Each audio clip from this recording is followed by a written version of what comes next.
بسم اللہ الرحمن الرحیم رب اشرح لی صدری ویسر لی امری واحلل عقدۃ من لسانی یفقهوا قولی. الحمد للہ العظیم والصلاة والسلام على من اختص بالخلق العظیم وعلى آلہ واصحابہ الذین قاموا بداعیۃ الدین القویم. اما بعد فاعوذ باللہ من الشیطان الرجیم. بسم اللہ الرحمن الرحیم. واللہ جعل لکم من بیوتکم سکنا وجعل لکم من جلود الانعام بیوتا تستخفونها یوم ذعنکم ویوم اقامتکم. خالق و مالک، ناصر و رازق اللہ تبارک و تعالی جل جلالہ وعم نوالہ کی حمد و ثنا اور شفیع معاشر مالک کوثر محبوب و دلبر احمد مجتبی جناب محمد مصطفیٰ صلی اللہ علیہ وآلہ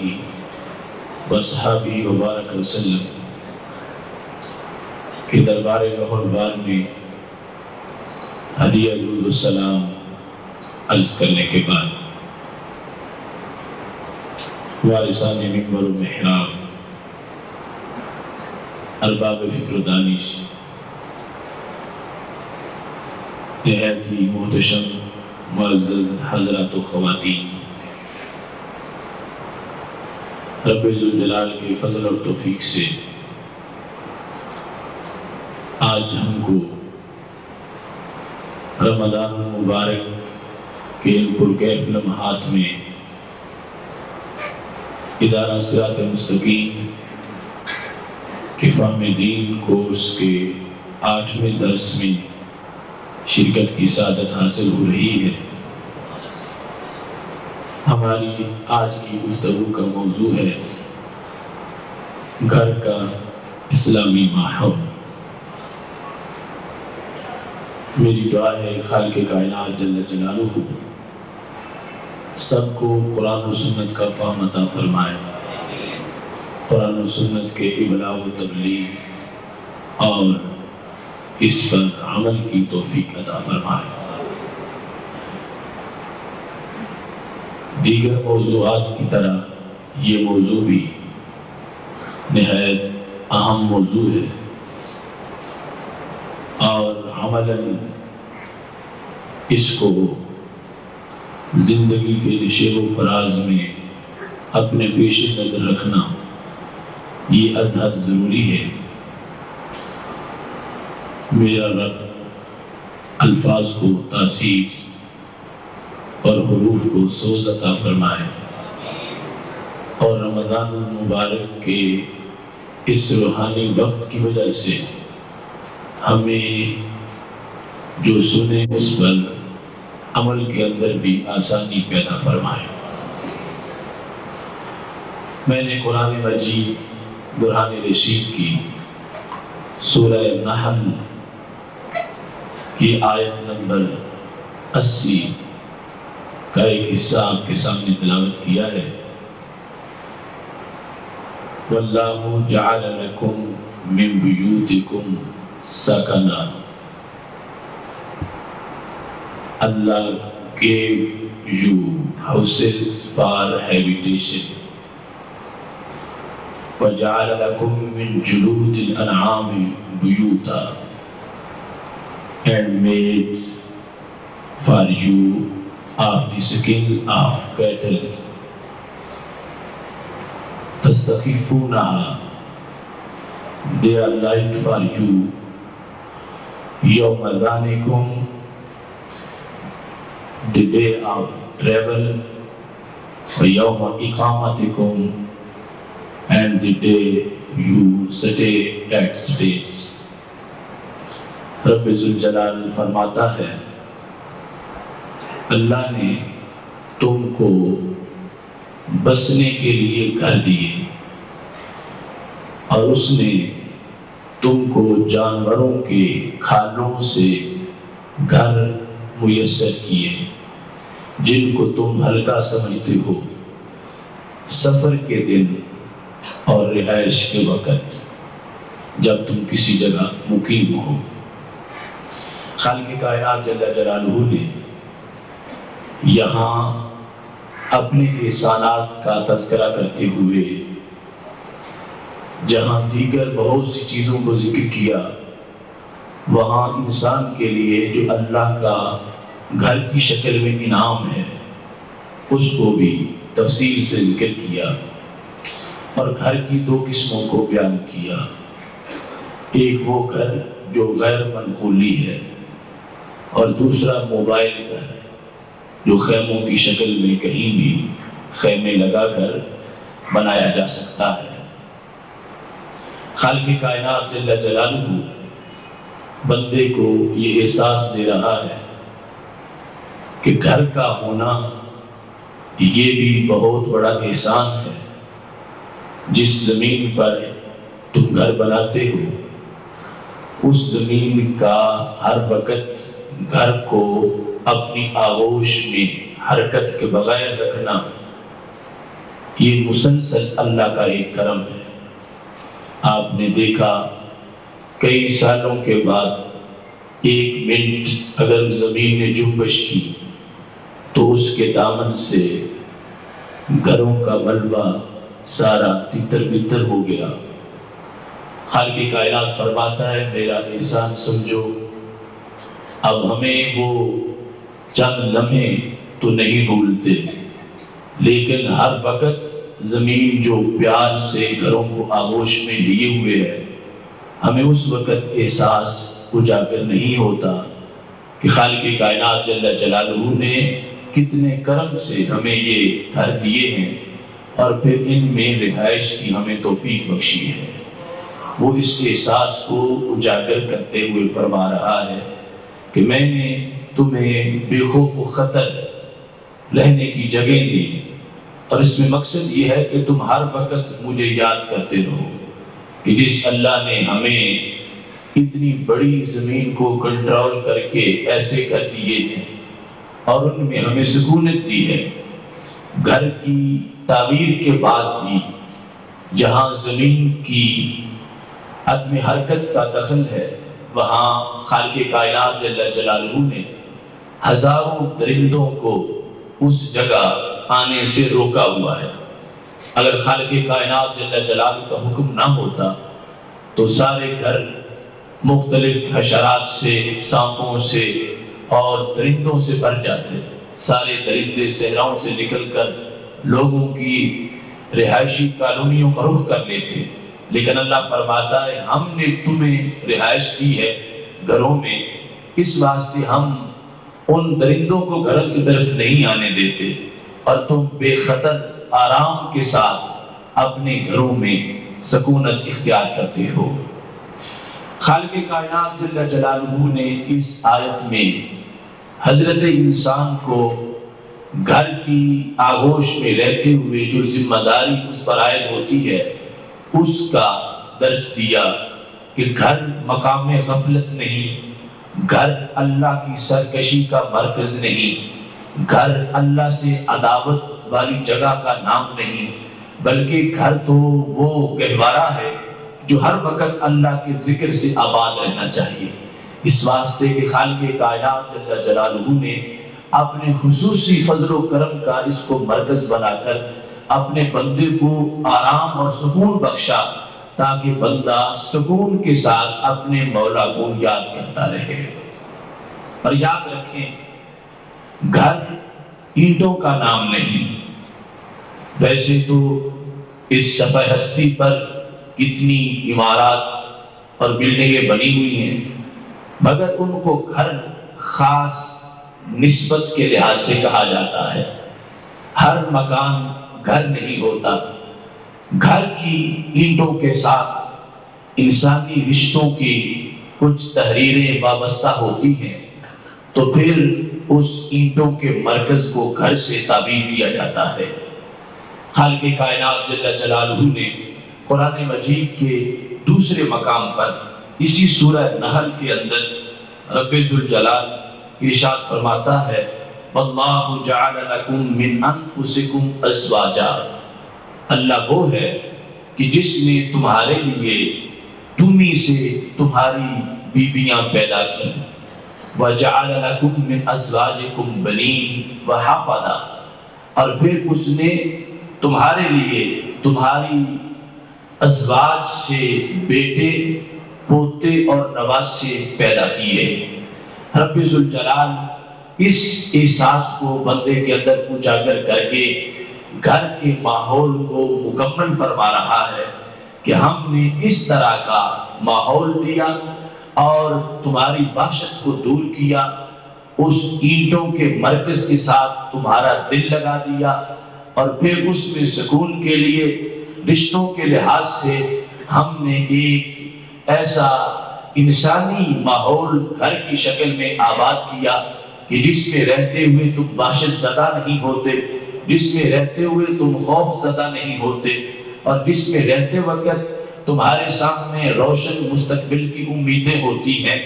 اور لذیذ اور پرسکون حال کے نظارے ہوتے ہیں۔ خالق کائنات فرماتا ہے ہم نے یہ سب کچھ اس لیے کیا تاکہ تم شکر ادا کرو اپنے رب کا۔ فرماتا ہے وَرَزَقَكُم مِّنَ الطَّيِّبَاتِ، پھر بھوکا بھی گھر میں نہیں رکھا، ایک تو اولاد کا رزق دیا اور وہ پھل دیا، اور پھر ویسے کھانے کو بھی اللہ نے ہر قسم کے پھل عطا کیے۔ فرمایا أَفَبِالْبَاطِلِ يُؤْمِنُونَ وَبِنِعْمَةِ اللَّهِ يَكْفُرُونَ، اے بندو یہ پھر کیا معاملہ ہوا کہ جب سب کچھ تم نے فراہم کیا باطل پر وہ لوگ ایمان لے آتے ہیں پر اللہ کی نعمتوں کو جھٹلا دیتے ہیں۔ باطل پر ایمان لانے کا مطلب یہ ہے کہ شرک میں ملوث ہو جاتے ہیں یا اللہ سے سرکشی کرتے ہیں، بغاوت کرتے ہیں۔ وَبِنِعْمَةِ اللَّهِ يَكْفُرُونَ، نعمت اللہ سے مراد اسلام ہے، اور نعمت اللہ سے مراد حضرت محمد مصطفیٰ صلی اللہ علیہ وسلم کی ذات گرامی ہے۔ خالق کائنات فرماتا ہے ہم نے تمہارے ہر احساس کی ضیافت کی اور ہر احساس کے لیے ہم نے دعوت کا اہتمام کیا۔ اس کا تقاضا تو یہ ہے کہ تم اس گھر میں میرے اسلام کو آباد کر لو جس گھر میں میں نے تمہیں آباد کیا ہے، لیکن معاملہ کہیں کہیں برعکس ہو جاتا ہے کہ میرے اسلام کو چھوڑ کر اور میرے نبی علیہ السلام کے فرامین اور سنتوں کو چھوڑ کر اس کے برعکس دیگر کام ان گھروں میں رائج کر دیے جاتے ہیں۔ خالق کائنات فرماتا ہے اس گھر کا ہر لمحے کا سکون تم سے یہ تقاضا کر رہا ہے کہ اس گھر کی فضاؤں میں اسلام آباد ہونا چاہیے اور اس گھر کے ماحول سے وہی منظر نظر آنا چاہیے جو رسول اکرم صلی اللہ علیہ وسلم نے مدینہ شریف کے پرنور گھروں کو عطا فرمایا تھا۔ سید عالم نور مجسم شفیع معظم صلی اللہ علیہ وآلہ وسلم نے اسلامی گھر کے خط و خال کو بیان کرتے ہوئے اس کی ہر جہت پر روشنی ڈالی ہے۔ ایک تو گھر کی آبادی ہے، اور آبادی کس سے پہلے گھر کی تعمیر ہے۔ رسول اکرم صلی اللہ علیہ وسلم نے تعمیر کی تطہیر کا بھی حکم دیا اور پھر آبادی کے وقت بھی تطہیر کا حکم دیا۔ گھر کی تعمیر کے لحاظ سے تطہیر کا حکم اس انداز میں رسول اکرم صلی اللہ علیہ وسلم نے بیان کیا ہے۔ بہقی نے شعاب ایمان میں اس کو روایت کیا کہ رسول اکرم صلی اللہ علیہ وسلم فرماتے ہیں اتقوا الحجر الحرام فی البنیان فإنہ اساس الحرام۔ فرمایا اپنے گھر کو جب بناتے ہو تو حرام کی اینٹ سے بچ کے رہو۔ اگر گھر میں حرام کی اینٹ لگ جائے گی تو حرام کی بنیاد پڑ جائے گی۔ جس گھر میں تم نے زندگی کے دن گزارنے ہیں اور حیات کے لمحات کو پورے کرتے ہوئے راہ ندم کو چلنا ہے، میرے محبوب علیہ السلام فرماتے ہیں وہ گھر ایسی جگہ پہ نہ ہو جو غصب کی ہو، جو لوٹ کی ہو، جو ناجائز قبضہ کی ہو۔ وہ جگہ جس پر تم نے اپنی زندگی کا اکثر حصہ گزارنا ہے وہ جائز ذرائع کی ہو۔ اگر وہ جگہ ہی ناجائز ہوگی تو پھر تم کیا امید کر سکتے ہو کہ تم اس پہ رہتے ہوئے جائز کام کر سکو اور وہ تمہارا مسکن اور آشیانہ تمہارے لیے رحمتوں اور برکتوں کا گہوارہ بنے۔ سب سے پہلے وہ زمین پاک ہو، یعنی اس میں غصب کا کسی طرح کا اور ناجائز قبضے کا کوئی دخل نہ ہو، اور پھر جن اینٹوں سے گھر بنایا جا رہا ہے وہ ساری کسب حلال کی ہو، جائز کمائی کی ہو، اور ان میں کوئی حرمت شامل نہ ہو۔ رسول اکرم نور مجسم شفیع معظم صلی اللہ علیہ وسلم نے اس گھر کا جو ظاہری ڈھانچہ ہے اس کے لحاظ سے بھی تطہیر کا حکم دیا کہ چونکہ تم نے اس کے اندر رہنا ہے یہ تمہارا آغوش کی طرح محاصرہ کرے گا۔ سوچو تو صحیح، اگر قدموں کے نیچے حرام جگہ ہوگی، ناجائز دائیں بائیں حرام کی اینٹیں لگی ہوگی تو پھر وہ جگہ تو بندے کے لیے جہنم کی آگ کا منظر پیش کرے گی۔ وہ دنیا میں رہتے ہوئے جہنم کا قیدی بن جائے گا اور جہنم کا اسیر بن جائے گا۔ ان اینٹوں سے اس کو دوزخ کی تپش محسوس ہوگی، اور پھر شیطان اس جگہ پہ ڈیرے لگا لے گا، جس کی وجہ سے یہ دن میں بھی غافل، رات میں بھی غافل، صبح کو غافل، شام کو غافل، حدود اللہ کا بھی مجرم، حقوق العباد کا بھی مجرم، اس انداز میں اس کی زندگی بسر ہوتی رہے گی۔ تو میرے محبوب علیہ السلام چاہتے ہیں کہ میرے امتی کا نشیمن پاکیزہ ہو، اس میں کسی طرح کوئی بدی کا داغ موجود نہ ہو۔ نشیمن پاکیزہ ہوگا، شاخ پاکیزہ ہوگی، ٹہنی جائز ہوگی، اور پھر آب و ہوا اور ماحول بھی پاکیزہ ہو سکے گا۔ اور اگر آغاز ہی حرام سے ہوا تو پھر آگے حرام سے بچنا بڑا مشکل ہو جائے گا۔ اس واسطے میرے محبوب علیہ السلام کا یہ فرمان یہ ایک اسلامی گھر کے لیے پہلی اینٹ کی حیثیت رکھتا ہے کہ اس میں اس بات کو پیش نظر رکھا جائے کہ کسی طرح کی کوئی ناجائز چیز اس کے گھر کی تعمیر میں بھی داخل نہ ہونے پائے۔ دوسرے نمبر پر گھر کی آبادی ہے۔ اس سے مطلب کہ جب وہ اینٹوں کا مرکز گھر بنتا ہے، اس کو جب گھر کہا جاتا ہے تو اس میں بھی سر فہرست یہ بات ہونی چاہیے کہ کسی طرح کی کوئی ایسی چیز نہ ہو جو کہ گندی ہو، جس کی وجہ سے آگے زندگی گندی بن جائے۔ میرے محبوب علیہ السلام کا یہ فرمان نہایت ہی اس مقام پہ قابل غور ہے۔ گھر کی آبادی کا مطلب یہ ہے کہ گھر کو شرعی جو حیثیت مل رہی ہے، جب اس نے بنایا تھا تو اینٹ پاک رکھی تھی، اب اس کو آباد کرنے کا مطلب یہ ہے کہ جب شادی کرے گا تو زوجہ بھی پاک منتخب کرے، کسی بد کردار عورت کو اپنے نکاح کے لیے منتخب نہ کرے، ایسی کہ جو خود اپنی معاشرت کے لحاظ سے گندی ہوگی، اس کی وجہ سے یہ گھرانہ پورا گندہ ہو سکتا ہے۔ آغوش جب گندی ہو جائے گی تو پوری نسل گندی ہو جائے گی۔ اس گھرانے کو تقدس تب ملے گا،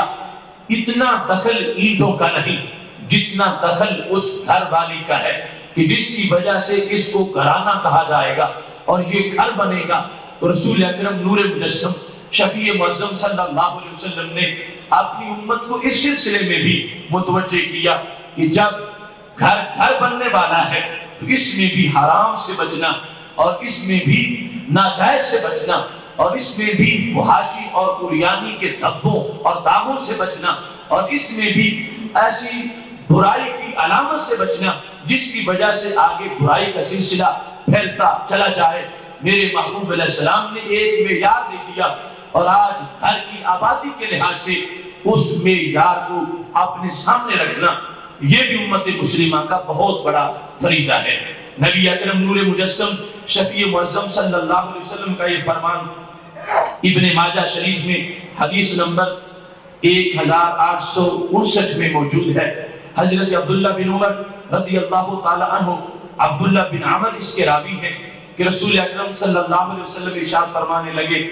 لا تزوج النساء لحسنہن،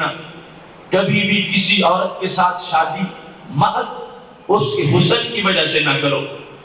حسن کو معیار نہ بناؤ، انتخاب میں حسن کو محض حسن کو سامنے نہ رکھو۔ کیوں؟ فرمایا عسیٰ حسنہن ان یردیہن، ہو سکتا ہے کہ اگر صرف حسن صورت ہے اور حسن سیرت نہیں تو کیا ہو جائے؟ فرمایا وہ حسن ان عورتوں کو ہلاک کر دے، اس کی وجہ سے وہ اپنی جو مستورہ ہونے کی حیثیت ہے وہ کھو بیٹھے، جو عورت کا شریعت میں تقدس ہے وہ ان کا تباہ و برباد ہو جائے۔ وہ عورت جو ایک پوری نسل کے لیے منبت کی حیثیت رکھتی ہے، جس کے دامن سے پھول کھلیں گے تو تقوی کی بہار آئے گی، جس کے دامن میں آنے والی بہار سے کائنات میں نکھار آئے گا، اگر وہ زمین ہی شور ہوگی اور زمین ہی خراب ہوگی تو پھر کس بہار کی امید کی جا سکتی ہے؟ میرے محبوب علیہ السلام فرمانے لگے محض ان کے حسن کو معیار نہ سمجھو، ہو سکتا ہے حسن ہی ان کی تباہی کا سبب بن جائے اور حسن ہی ان کی بربادی کا سبب بن جائے۔ صرف حسن کو پیش نظر نہ رکھو۔ وَلَا تَزَوَّجُوهُنَّ لِأَمْوَالِهِنَّ، فرمایا مال کو بھی معیار نہ بناؤ، کسی کے ساتھ شادی کرتے وقت اپنے گھر کی آبادی کے لیے جو تم اہتمام کر رہے ہو اس میں کسی عورت کے محض مال کو دیکھ کر فیصلہ نہ کرو۔ کیوں؟ فرمایا عسیٰ أَمْوَالُهُنَّ أَن تُطْغِيَهُنَّ، قریب ہے کہ ان کا مال ان کو سرکش بنا دے، ان کا مال ان کو باغی بنا دے، ان کے مال کی وجہ سے ان عورتوں کے مزاج کے اندر تکبر آ جائے، سرکشی آ جائے، بغاوت آ جائے، گھر بننے کی بجائے بگڑ جائے، گھر سنورنے کی بجائے تباہ و برباد ہو جائے۔ قربان جاؤں ماہ مدینہ حضرت محمد مصطفیٰ صلی اللہ علیہ وسلم تمہارے حکمت بھرے افکار پر اور تمہاری خوشبو سے لبریز باتوں پر کتنے کروڑوں سال کے تجربے جن باتوں کو ہمارے لیے اکٹھا کر سکتے تھے، میرے محبوب علیہ السلام کے ایک جملے میں وہ سارے اکٹھے کر کے بتا دیے ہیں۔ فرمایا کبھی بھی آج یہ معیار تو انسان خود سمجھتا ہے، کسی نے حسن کو معیار بنا لیا، کسی نے محض مال کو معیار بنا لیا کہ حسن کی وجہ سے انتخاب ہو رہا ہے اور مال کی وجہ سے انتخاب ہو رہا ہے۔ میرے محبوب علیہ السلام فرماتے ہیں ان دونوں چیزوں کو تابع سمجھو، ان کو انسان کی حیثیت دو، ان کی بھی کچھ حیثیت ہے مگر اولیت حسن کی نہیں، اولیت مال کی نہیں۔ جس گھر کو تم اسلامی ماحول دینا چاہتے ہو اس گھر کی آبادی کے اندر معیار کیا ہونا چاہیے؟ میرے محبوب علیہ السلام فرماتے ہیں لیکن تزوجوہن علی الدین، میں تمہیں کہتا ہوں کہ تم معیار دین کو سمجھو، دین کو پیش نظر رکھو۔ تم نے گھر کو جنت کا گہوارہ بنانا ہے، تم نے اپنے گھر کو فردوس کی علامت بنانا ہے، تم نے اپنے گھر کو نحوست سے پاک رکھنا ہے، تم نے اپنے گھر کو آخرت کے گھر کا ایک وسیلہ بنانا ہے۔ تو میرے محبوب علیہ السلام فرماتے ہیں محض جمال کو بھی سامنے نہ رکھو اور محض مال کو بھی سامنے نہ رکھو، بلکہ نامہ اعمال کو سامنے رکھو، اس خاتون کے دین کو، اس کے ایمان کو، اس کی نیکی کو، اس کے پرہیزگاری اور تقوی کو یہ معیار بنا لو۔ اس کے ساتھ جس وقت دوسری چیزیں آ جائیں گی، جتنی آتی جائیں گی اتنی ہی فائدے زیادہ ہوتے جائیں گے، لیکن محض مال کو اور محض حسن کو معیار نہ بنانا۔ اگر نیکی ہے تو پھر یہ چیزیں اس عورت کے لیے معامل بن جائیں گی، اس واسطے کہ پھر اس کے مال پر بھی شریعت کا پہرا ہوگا اور پھر اس کے جمال پر بھی شریعت کا پہرا ہوگا۔ تو جو دونوں خطرے اسلام نے محض مال یا جمال کے بیان کیے تھے وہ دونوں خطرے ٹل جائیں گے۔ محض جمال میں ہلاکت کا خطرہ تھا اور محض مال میں سرکشی اور عداوت کا خطرہ تھا۔ جب اس پر شریعت کا رنگ غالب آ جائے گا وہ حسن بھی شریعت کے تابع ہوگا اور پھر وہ مال بھی شریعت کے تابع ہوگا۔ نتیجہ یہ نکلے گا یہ شریعت کے ساتھ معامل بن جائیں گے اور اس عورت کی حالت یہ ہوگی۔ ابن ماجہ شریف میں دوسرے مقام پر میرے محبوب علیہ السلام جب صحابہ سے فرما رہے تھے کہ تم یہ چیز حاصل کرو، فلاں مال حاصل کرو، فلاں مال بڑا ضروری ہے، اس میں یہ فرمایا تھا زوجۃ مؤمنہ تعین احدکم علی امر الاخرہ، سب سے بڑا مال اور سب سے بڑی نعمت انسان کے لیے وہ مومنہ زوجہ ہے وہ مومنہ بیوی ہے. کون سی؟ فرمایا تُعِينُ أَحَدَكُمْ عَلَىٰ أَمْرِ الْآخِرَةِ، جو تمہاری آخرت کے معاملے میں مدد کرنے والی ہے، آخرت کے معاملے میں تمہاری مددگار ہوتی ہے. جب بھی دنیا اور آخرت کا مقابلہ آتا ہے، گھر میں اس کا ووٹ آخرت کے بارے میں ہوتا ہے. جب بھی گھر میں یہ بات چلتی ہے کہ آپ اتنے پیسے ہیں، اب اس سے فحاشی کا سامان بھی خریدا جا سکتا ہے اور اس سے آبال سالیہ کے لیے بھی کمائی کی جا سکتی ہے، تو اس کا اپنے خاوند کو مشورہ فحاشی کا نہیں ہوتا، اوریانی کا نہیں ہوتا، دنیا داری کا نہیں ہوتا، بلکہ ہمیشہ دین کا مشورہ دیتی ہے، ہمیشہ آخرت کی سوچ دیتی ہے، ہمیشہ آخرت کے بارے میں اپنے خاوند کے لیے وہ معاون بنتی ہے. میرے محبوب علیہ السلام فرماتے ہیں یہ وہ چیز ہے جو انسان کے گھر کو آباد کرنے میں سب سے بڑا کردار ادا کرتی ہے. اگر یہی سے خرابی ہوگی اس کا خرمن جل کے راکھ ہو جائے گا، اور اگر یہی سے انسان کو کامیابی حاصل ہو جائے گی تو پھر اس کا گھر حقیقی گھر کہلائے گا، اور یہی گھر جنت میں گھر کے لیے ضامن بن جائے گا، اور اس کے گھر کا ماحول اس کو فردوس کے ماحول تک پہنچانے کے لیے مومن اور معاون ثابت ہو جائے گا. اسلامی گھرانہ اور اسلامی ماحول جو گھر کا ہے اس کے لیے یہ دونوں باتیں جو میں نے تمہید میں آپ کے سامنے عرض کر دی نہایت ضروری ہے. جو پہلے ہو چکا اس کی اصلاح کرنی چاہیے. گھر بھی بنا لیا اور گھر والی اور گھر کے جو آبادی کے ذرائع تھے وہ پہلے آ چکے ہیں، اس میں اصلاح پیش نظر ہو. گھرانے کے جو لوگ ہوتے ہیں جن کا ماحول اسلامی ہوتا ہے ان کی علامت یہ ہوتی ہے اللہ انہیں اپنے عیب، ان گھر والوں کی عیب دکھاتا ہے. ان کو یہ توفیق ہوتی ہے کہ وہ مل بیٹھ کے اپنی اصلاح کی بات بھی کرتے ہیں. ہمیشہ یہ نہیں ہوتا کہ جب بھی بچہ کسی سے جھگڑ کے آئے تو والد اور والدہ اس دوسرے گھر پر ہی الزام لگاتے رہے کہ انہوں نے ہمارے بچے کو مارا اور انہوں نے یہ کام کیا، یا فلاں معاملے کے اندر ہمیشہ فلاں کی ہی زیادتی ہے. بلکہ اسلامی ماحول میں یہ توفیق ملتی ہے کہ اس بندے کو یہ بھی سعادت میسر آتی ہے کہ وہ اپنے عیب کی طرف بھی دیکھے. خالق کائنات جل جلالہ ان لوگوں کے گھروں کو سعادت سے بھر دیتا ہے جن لوگوں کو اپنا عیب دیکھنے کی توفیق ملتی ہے. وہ لوگوں کے عیب کی طرف بھی نگاہ نہیں رکھتے، اپنی بھی تفتیش کرتے ہیں، اپنی بھی تلاشی لیتے ہیں، اپنے بھی کردار کو دیکھتے ہیں اور اپنے معمولات کی طرف بھی متوجہ ہوتے ہیں. جس وقت یہ چیز ماحول میں گھر کے اندر پائی جائے گی کہ اپنے لحاظ سے بھی دیکھا جائے گا کہ فلاں کے بیٹے نے اگر ایسا کیا ہے تو میرے بیٹے کی بھی تو یہ غلطی ہے، اس نے بھی تو ایسا کیا ہے، اس کو بھی یہ کام نہیں کرنا چاہیے تھا. فلاں جگہ اگر فلاں نے ہمارے ساتھ ایسا کیا تو ہمارا بھی فلاں کی شادی کے موقع پر یہی رویہ تھا، ہم نے بھی تو اس وقت اچھا کردار ادا نہیں کیا. اپنے عیب کو دیکھنا اور دیکھنے کی توفیق ہونا یہ بھی ایک سعادت ہے کہ جس کی وجہ سے اللہ تبارک و تعالی اس گھر کے اسلامی ماحول میں برکت دیتا ہے. اور ان کے لیے وہ چار دیواری جو بظاہر ایک پابندی کی ہے، خالق کائنات جل جلالہ اسی چار دیواری کے لیے ان کے لیے جنت کی آزادیوں کا اعلان فرما دیتا ہے اور ان کو جنت کے ماحول کا مہمان بنا دیتا ہے.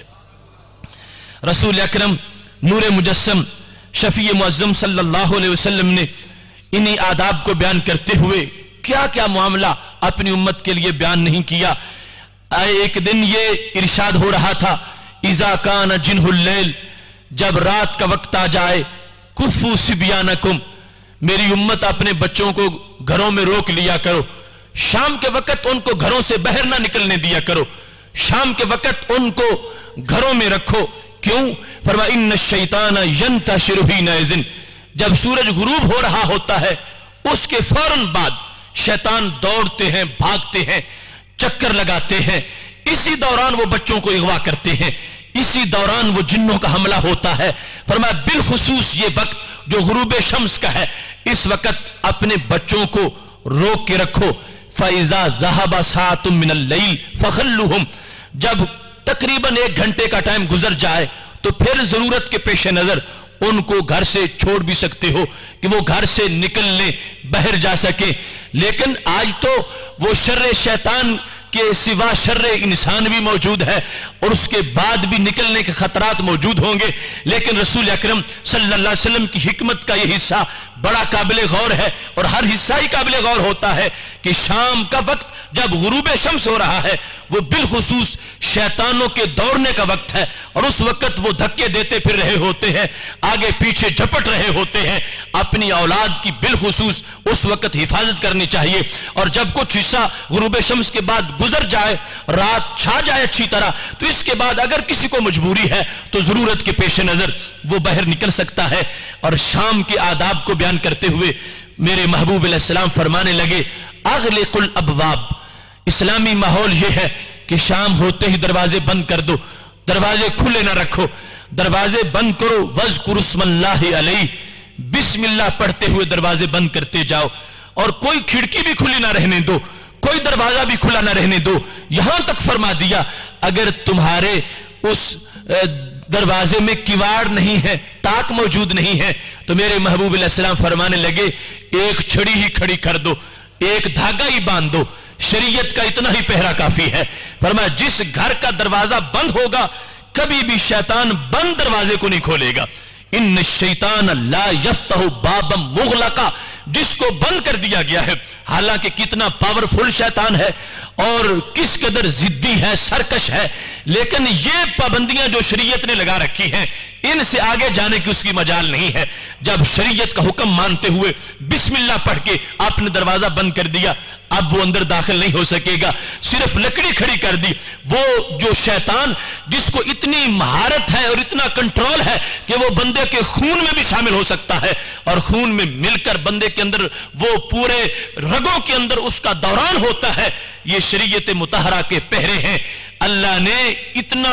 اس شریعت کو اتنی زبردست طاقت دے رکھی ہے، فرمایا بسم اللہ پڑھ کے ایک چھڑی بھی دروازے میں تم کھڑا کر دو گے پھر شیطان اندر داخل نہیں ہو سکے گا۔ اتنی پاور والا شیطان جو داخل ہونے پہ آئے تو خون میں داخل ہو جائے، اس کو بھی شریعت مطہرہ روک سکتی ہے۔ بسم اللہ پڑھ کے ایک چھڑی کھڑی کر دو گے، اس دروازے کے اندر شیطان نہیں جا سکے گا، بندہ محفوظ رہے گا، اس کی اولاد محفوظ رہے گی۔ پھر فرمایا خمروا آنیتکم، اپنے برتنوں کو ڈھانپ دیا کرو، وذکروا اسم اللہ علیہ، اور ڈھانپتے وقت بھی بسم اللہ پڑھا کرو۔ دیکھو وہ منصب نبوت جو بندے کو اللہ سے ملانے کے لیے آئے ہیں اور اس کو طہارت دے کر اللہ کے قرب میں پہنچاتے ہیں، چھوٹی چھوٹی باتیں بھی ماحول کے لیے بیان فرما دی ہیں۔ فرمایا یہ مسلم امہ کا گھر نہیں ہے کہ جس میں برتن یوں دھونے والے آگے پیچھے پڑے ہوئے ہیں اور شیطان ان میں کھا رہا ہے۔ خالی برتن میں کچھ نہیں ہوتا، لیکن جس میں کچھ کھایا گیا ہے اب فوراً شیطان اس پہ حملہ کرتا ہے، اس میں سے کھاتا ہے، تو اب یا تو اس کو ڈھانپ دیا جائے یا اس کو دھو دیا جائے۔ یہ شریعت کا پہرا ہوگا۔ تھوڑا سا ڈھانپنے سے، معمولی سا کپڑا جب اوپر بسم اللہ پڑھ کے رکھ دیں گے اس سے وہ برتن محفوظ ہو جائیں گے، آئندہ شیطان کی بے برکتی اس میں داخل نہیں ہو سکے گی، اور جب بھی کھایا جائے گا اس میں بسم اللہ والی وہ برکت موجود رہے گی جو برتن ڈھانپتے وقت بسم اللہ کا تلفظ کر لیا گیا تھا۔ تو یہ چیزیں میرے محبوب علیہ الصلوۃ والسلام نے ماحول کے لحاظ سے ان کو بیان کیا، اور پھر بالخصوص گھر کے اندر زیادہ ذمہ داری ماحول کی یہ اس گھر کی مستورہ کے ذمے ہے، خاتون خانہ کے ذمے میرے محبوب علیہ الصلوۃ والسلام نے یہ ڈیوٹی لگا دی ہے۔ اور بخاری شریف میں محبوب علیہ السلام کا یہ فرمان موجود ہے المرأۃ فی بیت زوجہا راعیہ، کہ عورت اپنے گھر کے اندر اپنے خامد کے گھر میں حکمران ہے، راعیہ ہے، اس کا کنٹرول ہے، اس کی نگرانی ہے، اس کی نگہبانی ہے۔ خامد گھر سے باہر چلا جائے گا، یہ گھر کو سنبھالنا پیچھے اس کا کام ہے، اور اس کو شیطانی وساوس سے پاک رکھنا یہ اس کی ذمہ داری ہے کہ گھر میں کوئی ایسی چیز داخل نہ ہونے دے کہ جس کی وجہ سے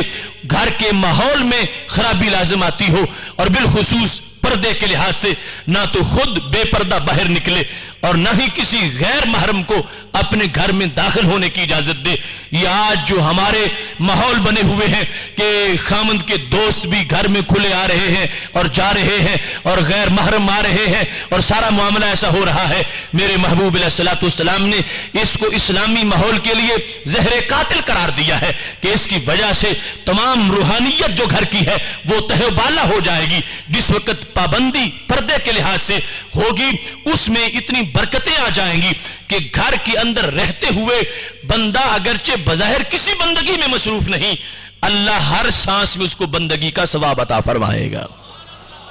کیا طریقہ ہے اس کا؟ رسول اکرم صلی اللہ علیہ وسلم نے ارشاد فرمایا ہے، طبرانی کی 11ویں جلد صفحہ نمبر 191 پر یہ حدیث شریف ہے. میرے محبوب علیہ السلام فرماتے ہیں گھر کے اسلامی ماحول میں ایک نظر بچہ اٹھا کے اپنے باپ کو دیکھتا ہے اور اپنی والدہ کی طرف دیکھتا ہے اور ایک نظر باپ بچے کو دیکھتا ہے. اب بظاہر یہ ایک خونی تعلق ہے اور بچہ باپ کو دیکھ کے خوش ہو رہا ہے اور باپ جو ہے وہ بچے کو دیکھ کے خوش ہو رہا ہے، لیکن اس میں خونی تعلق کے ساتھ روحانی تعلق کیسا ہے؟ میرے نبی علیہ السلام فرماتے ہیں اذا نظر الوالد الی ولدہ، جس وقت باپ اپنے بیٹے کو دیکھتا ہے فسرہ، اور اسے بیٹا اچھا لگتا ہے، خوش ہوتا ہے وہ اپنے بیٹے کو دیکھ کر، اپنے بیٹے کی عادات کو دیکھ کے خوش ہوتا ہے، اس کی اخلاق کو دیکھ کر خوش ہوتا ہے. جس وقت اسے خوشی حاصل ہوتی ہے کان للولد اتق نسمہ، اس کے بیٹے کو ایک غلام کے آزاد کرنے کا ثواب مل جاتا ہے. باپ نے خوش ہو کے بیٹے کو دیکھا، بیٹے نے باپ کو خوش کرنے والے کام کیے اور خوشی کا معیار اسلامی تھا. اس بنیاد پر باپ دیکھ رہا ہے، ہر نگاہ جب دیکھتا ہے وہ دن میں 1000 بار دیکھتا ہے تو بیٹے کو 1000 غلام آزاد کرنے کا ثواب ملتا ہے. اور اگر 10,000 بار باپ بیٹے کو دیکھتا ہے تو بیٹے کو 10,000 غلام آزاد کرنے کا ثواب ملتا ہے. اور پھر دوسری طرف سے ما من ولد ینظر الی والدیہ نظرۃ رحمہ، میرے نبی علیہ السلام فرماتے ہیں کہ جس وقت ایک بیٹا اپنے باپ کی طرف دیکھتا ہے اور نظر رحمت سے دیکھتا ہے، پیار سے دیکھتا ہے، گھور کے نہیں دیکھتا،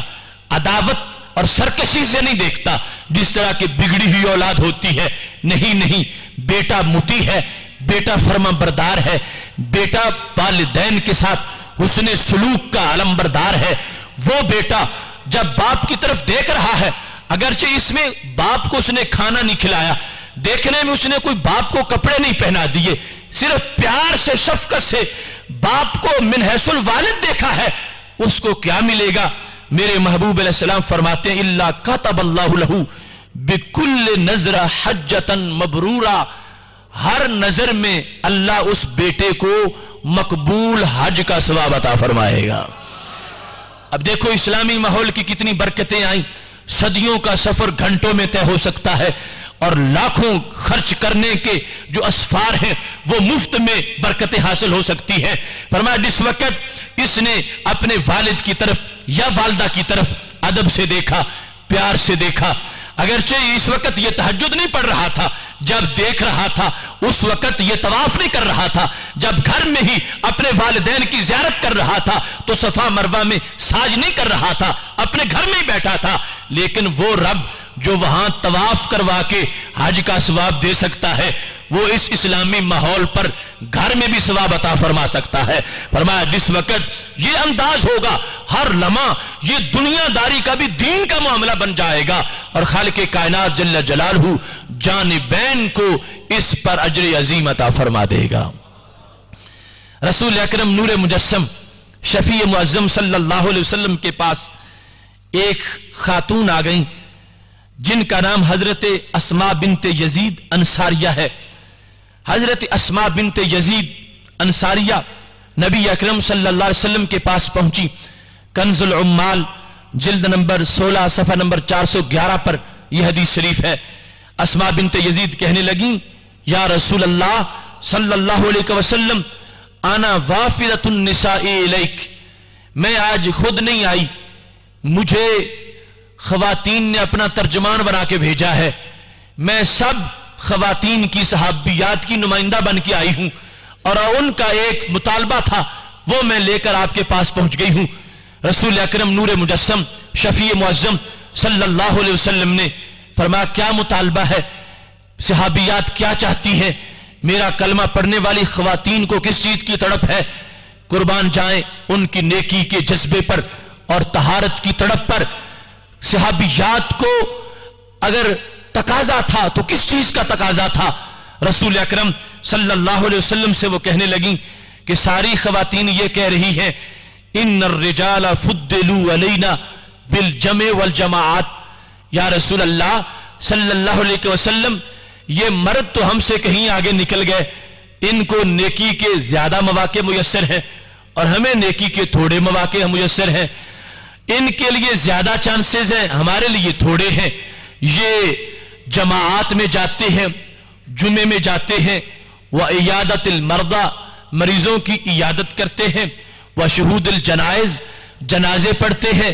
جنازے کے اندر شریک ہوتے ہیں، والحج والعمرہ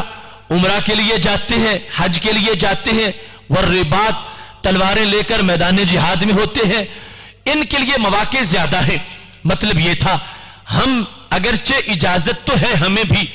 جماعت کے ساتھ جا کے پڑھ لیں، مگر پابندیاں ہیں، ان کے ساتھ جائیں گی تو پابندی ہوگی، حجاب ہوگا تو جا سکیں گی، نہیں ہوگا تو گناہگار ہو جائیں گی، اور پھر ہمارے لیے طہارت ہوگی تو جائیں گی، اگر مخصوص دن ہوں گے تو نہیں جا سکیں گی۔ جبکہ مردوں کے لیے تو ایسی کوئی پابندی نہیں ہے، وہ چہرے کے حجاب کے بغیر جائیں گے، ان کے پاس کپڑا نہیں ہوگا سر ڈھانپنے کے لیے، چہرہ ڈھانپنے کے لیے وہ جا سکیں گے۔ پھر ان کے لیے کوئی ایسے دن نہیں کہ جن میں ان کو منع کیا گیا ہو، ہمارے لیے ایسے دن موجود ہیں۔ اور پھر ہم تو جہاد میں وہ کردار ادا نہیں کر سکتی جو مرد ادا کرتے ہیں، پھر ان کے لیے عمرہ پر جانے کے مواقع زیادہ ہیں، حج پر جانے کے مواقع زیادہ ہیں، ہم ہو سکتا ہے پہنچیں اور پھر بھی مخصوص ایام کی وجہ سے ہم محروم رہ جائیں۔ یہ جذبات تھے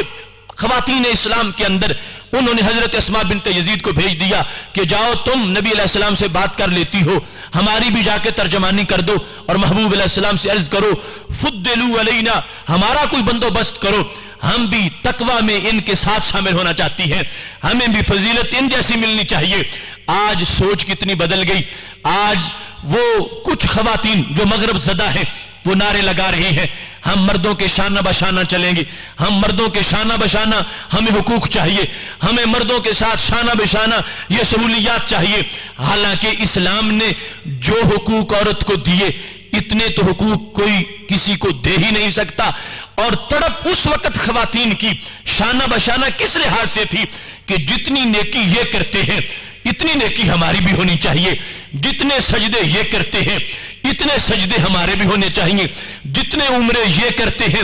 اتنے عمرے ہمارے بھی ہونے چاہیے، اور بدر و حنین کے مارکے جتنے یہ کرتے ہیں اتنے مارکے ہمارے بھی ہونے چاہیے، یا پھر اس کی عوض ہمیں کچھ ملنا چاہیے۔ یا رسول اللہ صلی اللہ علیہ وسلم ہمارا تو بڑا خسارہ ہو جائے گا، ان کو ہم پر فضیلت دے دی گئی، ان کے لیے مواقع بہت زیادہ ہیں اور ہمارے لیے مواقع بہت تھوڑے ہیں۔ اب ایک تو عمومی طور پر خواتین کے لیے اس میں سبق ہے، اور دوسرا ہمارے آج کے ماحول کے لحاظ سے کہ گھر کا اسلامی ماحول، اس میں جو عورت کا بڑا کردار ہے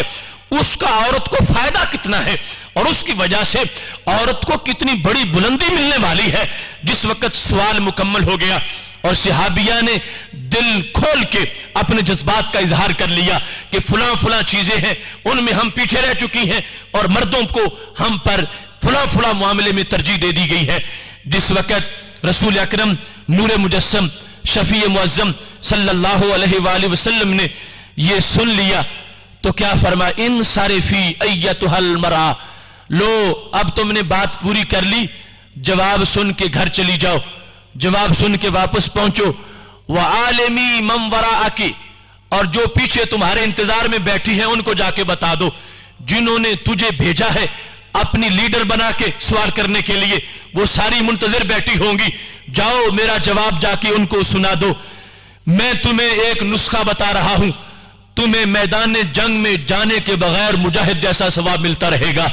تمہیں گھر میں رہتے ہوئے بیٹھتے ہوئے عمرے کا ثواب ملے گا، حج کا بھی ملے گا، تمہیں جمعے اور جماعت کا بھی ملے گا، تمہیں وہ مخصوص دن جن کے اندر تم روزہ نہیں رکھ سکتی اور بعد میں قضا کرتی ہو وہ فضیلت مل جائے گی، اور جس کے اندر تم نماز میں جا کے شامل نہیں ہو سکتی اور نماز کی چھٹی ہو جاتی ہے اور تم سمجھتی ہو کہ ہماری اتنی فضیلت رہ گئی اور وہ کمی میسر ہمیں نہیں آ سکتی، میرے نبی علیہ السلام نے فرمایا بالکل مخصوص چھوٹا سا تمہیں نصاب دے رہا ہوں جس سے دنیا بھی سنورتی رہے گی اور عقبہ بھی سنورتی رہے گی۔ کیا ارشاد فرما دیا؟ فرما ان حسن تبعل احدا کن لزوجہا، فرما تم میں سے وہ خاتون جو اپنے خامند کے ساتھ اچھا سلوک رکھتی ہے، حسن تبعل احدا کن لزوجہا، خامند سے مفت جھگڑے نہیں کرتی، خامند کے ساتھ ضد نہیں کرتی، ہٹ دھرم نہیں بنتی، اور ماحول کو، گھر کو، حالات کو سمجھ کے خامند کے ساتھ چلتی ہے، وَطَلَبَهَا مَرَضَاتَهُ، اور خامند کی رضا کو ڈھونڈتی ہے کہ خامند کیسے راضی ہوتا ہے۔ یہ تو طے شدہ بات ہے کہ خامند کی جس رضا کو شریعت نے تحفظ دیا ہے وہ رضا وہی ہوگی جو اسلام کے خلاف نہیں ہوگی۔ میرے محبوب علیہ السلام فرمانے لگے جاؤ اسماء، جا کے صحابیات کو بتا دو تم میں سے جو اپنے گھر میں بیٹھی ہوئی اپنے خامند کی خدمت کرتی ہے اور اپنے خامند کی رضا کو تلاش کرتی ہے، واتباعها موافقته، اور اس کے ساتھ موافقت کرتی ہے، مخالفت نہیں کرتی، اس کے ساتھ جھگڑے نہیں کرتی، اور اس کے دیے ہوئے پر شکر کرتی ہے اور احسان کو احسان سمجھتی ہے، فرمایا یعدل ذالک کلہ، جو خاتون اپنے گھر میں رہ کر اپنے خامند کی خدمت کر رہی ہے ہم نے اس کو اس عمل پر پہلی ساری نیکیوں جتنا اجر عطا فرما دیا ہے۔ تم گھبراؤ نہیں میری امت کی خواتین، تم اپنے گھر کو اسلامی ماحول میں رکھو، تم اپنے گھر کو پردے میں رکھو، تم اپنے آپ کو پردے میں رکھو، تم اپنے گھر کو شرم و حیا کا گہوارہ بنا دو، تم نماز جو وقت ہے جن میں وہ پڑھتی رہو، تم حقوق کا خیال رکھو، گھر میں رہتے ہوئے تمہارا عمرہ بھی ہے، گھر میں رہتے ہوئے تمہارا حج بھی ہے، اگر سعادت ملے گی، توفیق ہوگی، جاؤ گی، وہ علیحدہ عزت ہے اور علیحدہ تقوی ہے، لیکن گھر میں رہتے ہوئے صرف اس بنیاد پر کہ اللہ نے ڈیوٹی لگا دی ہے کہ اب اس گھر میں میں نے بچوں کی دیکھ بھال کرنی ہے، میں نے خامند کی خدمت کرنی ہے، میرے محبوب علیہ السلام فرما رہے ہیں یعدل ذالک کلہ، جتنی نیکیوں کا پیچھے ذکر کیا گیا ہے تمہارا گھر میں رہ کر با پردہ بیٹھ کر اپنے خامند کی خدمت کرتے رہنا اور آخرت کے معاملے میں اس کی معاون بننا اور اس کو نیکی کا مشورہ دینا، تمہارا یہ عمل ایسا عمل ہے کہ جس کو اللہ نے تمام جہادوں کے، حجوں کے اور عمروں کے برابر فرما دیا ہے۔ محتشم سامعین حضرات، اب گھر کا یہ ماحول، اس میں رسول اکرم نور مجسم شفیع معظم صلی اللہ علیہ وسلم کی تعلیمات کے جو بڑے بڑے خد و خال ہیں ان کو سامنے رکھتے ہوئے ہم اپنے موضوع کو مکمل کر رہے ہیں کہ گھر میں پردے کی پابندی ہو، گھر میں کوئی ایسی صورت نظر نہ آئے کہ جس کی وجہ سے فرشتوں کا داخلہ ممنوع ہو جائے اور شیطان وہاں ڈیرے لگا لے، چونکہ جس گھر کے اندر صبح کی نماز کے وقت بھی لوگ سوئے ہوئے ہوتے ہیں وہاں شیطان آ کے ان کے کانوں میں پیشاب کرتا ہے اور پھر وہ سارا گھر ہی شیطان کا گٹر بن جاتا ہے۔ اسلامی ماحول یہ ہے کہ صبح کے وقت سارے بیدار ہو چکے ہوں، اور یہ جو کلچر ہے کہ رات کو جاگتے رہنا اور بڑی دیر تک جاگتے رہنا اور صبح سوئے رہنا اور سورج کے طلوع ہونے کے بعد بھی سوئے رہنا، یہ اسلامی کلچر نہیں ہے اور یہ اسلامی ماحول کا حصہ نہیں ہے۔ رات کو عشاء پڑھ کے جلد سو جایا جائے لیکن صبح دم سحر اٹھ کر اللہ کے حکم کے مطابق اپنے سفر کا آغاز کر لیا جائے، چونکہ جب انسان سوتا ہے شیطان گرا لگاتا ہے اس پر اور کہتا بڑی لمبی رات ہے سویا جا،